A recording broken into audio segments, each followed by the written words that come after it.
Iran পারমাণবিক অস্ত্র অর্জনের একেবারে দ্বারপ্রান্তে পৌঁছে গেছে, এমন চাঞ্চল্যকর মন্তব্য করেছেন জাতিসংঘের পারমাণবিক কর্মসূচি পর্যবেক্ষণ সংস্থা আইএইএ এর মহাপরিচালক রাফায়েল গ্রোসি। ফরাসি সংবাদ মাধ্যম লে মন্ডকে দেয়া এক সাক্ষাৎকারে তিনি বলেন, ইরান এখনও পুরোপুরি পারমাণবিক বোমার মালিক না হলেও তারা খুব দ্রুত সেই ক্ষমতা অর্জনের পথে রয়েছে। এই মন্তব্য করেন তিনি তেহরান সফরের কয়েক ঘন্টা আগে। গ্রসি বলেন, ইরানের কাছে ইতোমধ্যেই এমন প্রযুক্তি ও উপাদান রয়েছে যা পারমাণবিক অস্ত্র তৈরিতে প্রয়োজন।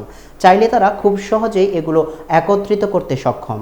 বিশেষজ্ঞরা বলছেন, যদি ইরান সত্যিই পারমাণবিক বোমা নির্মাণে অগ্রসর হয় তাহলে পুরো মধ্যপ্রাচ্যে অস্ত্র প্রতিযোগিতার সূচনা হবে, যার ফলাফল হতে পারে ভয়াবহ। 2015 সালে পারমাণবিক চুক্তি অনুযায়ী ইরান তার কর্মসূচি সীমিত রাখার কথা বলেছিল, কিন্তু ট্রাম্প প্রশাসনের সেই চুক্তি থেকে সরে যাওয়ার পর থেকে ইরান আবার ইউরেনিয়াম সমৃদ্ধকরণের মাত্রা বাড়াতে থাকে।